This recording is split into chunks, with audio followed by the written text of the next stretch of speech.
everybody, and welcome back to your favorite segment over here on my channel, Out of the Vault. If you are new, let me just say welcome. It is a pleasure to have you. And for all of you returning, my true YouTube Out of the Vault faithful fans, I am so glad to have you back to once again discuss the magic that is Disney, even though we are in some really weird places with Disney these days. But that is why I have this video segment on my channel, and believe it or not, I didn't even think about this, but we're actually in the 10th year of Out of the Vault, because I started this in 2013. So it is crazy to believe that I have been talking about the magic of Disney in regards to canon classics, Pixar films, and Studio Ghibli films, even though they are no longer part of Disney.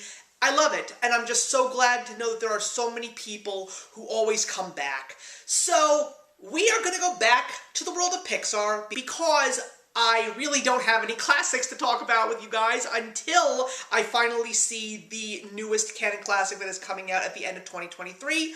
And I chose to go back to Pixar because I have a little surprise that you're going to be seeing at the very beginning of 2024 when I start another year of Out of the Vault.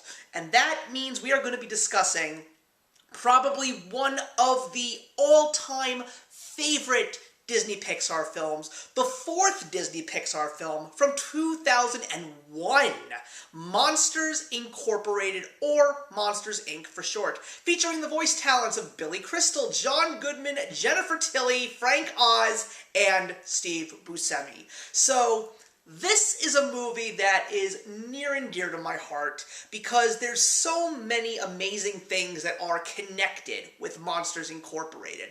The fact that I actually went to see this movie, not just because I enjoy going to see Pixar films and have seen all the Disney Pixar films, sans the ones that came out during the pandemic in theaters, but considering the fact that people went to see Monsters, Inc. who were not children because there was a certain teaser that was going to be showing up when people went to see Monsters, Inc., and that was the teaser trailer to Star Wars Episode 2, Attack of the Clones. That is a fact. And the other interesting thing about this film was this was one of the first films to be nominated for a brand new Oscar category at the 2002 ceremonies, which was the Best Animated Feature Film. And unfortunately, Monsters Incorporated did not win. As a matter of fact, the winner that year was Shrek, but rightfully so. But Monsters Incorporated was very much award-worthy because after only 3 Disney Pixar films, 2 being Toy Story and Toy Story 2, and being loved by so many people, and wedged in between them was A Bug's Life that a lot of people didn't really care for, but there is still a real faithful group of people that do enjoy that film.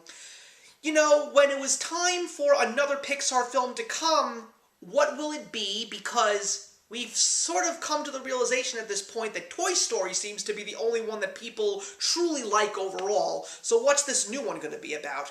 Well, Monsters Incorporated is the story that answers the old question, why are there monsters in my closet? And the film basically tells us they're just in there to scrape out a living. So we are given the world, our world, but there is a world beyond our world in our children's closets. And within those children's closets are gateways to a monster dimension. And these monsters, they may look scary, but they are just as normal as humans, minus a couple of different things here and there. And if you see the movie or have seen the movie, you'll totally know what I mean. But they're not truly scary. They just have jobs to do. And at Monsters Incorporated, their jobs are to collect children's screams to power the city of Monstropolis. And the craziest part about these monsters is they're actually afraid of children. They think that children are toxic, and even though they have to go into their bedrooms and scare them to collect energy for their city, They cannot touch them or bad things are going to happen. And of course, we are taken into the world of Mike Wazowski and James P. Sullivan, or Mike and Sully. They are a duo that work in Monsters, Inc., and Sully is the scarer.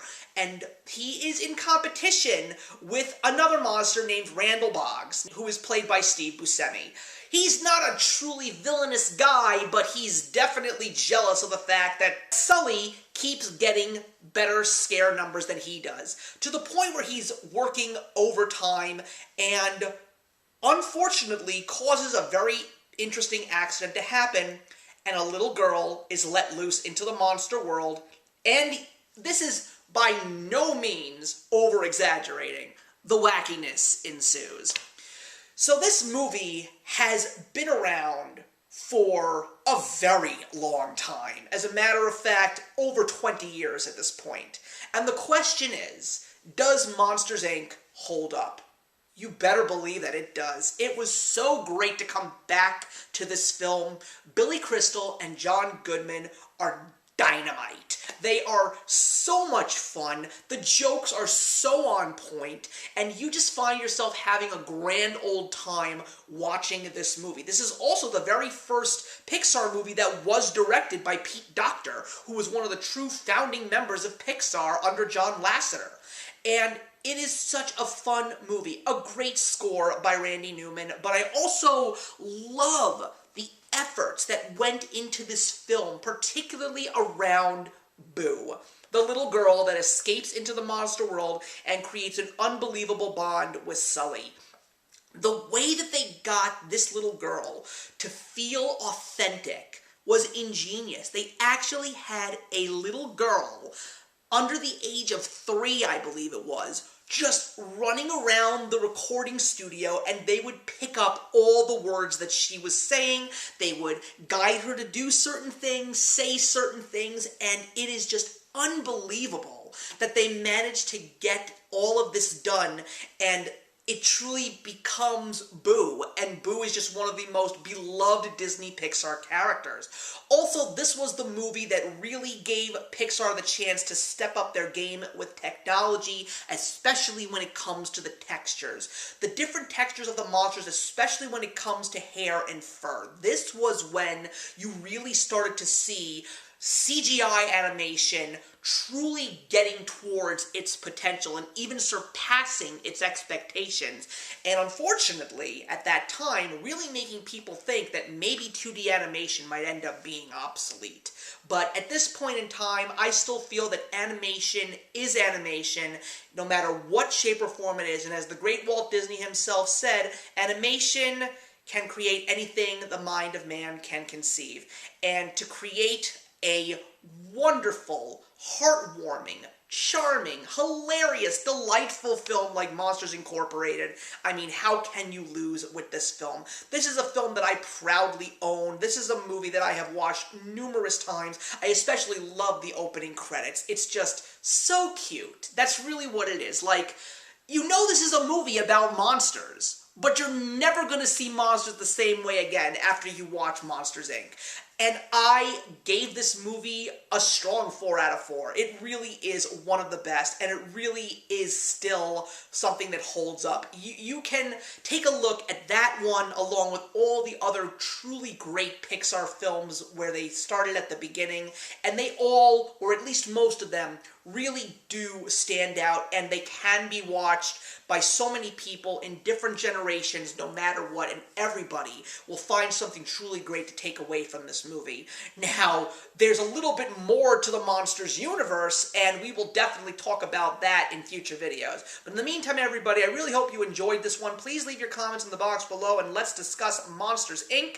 And I am hoping to see you guys before 2023 is over and review the 62nd Disney Canon Classic. Let's hope. But in the meantime, everybody, I will see you in the next one. If you enjoyed the video you just watched, feel free to leave a comment. Also, feel free to subscribe if you want to be up to date with our latest videos. Thank you so much for joining us today, and we'll see you in the next one. Actions speak louder than words.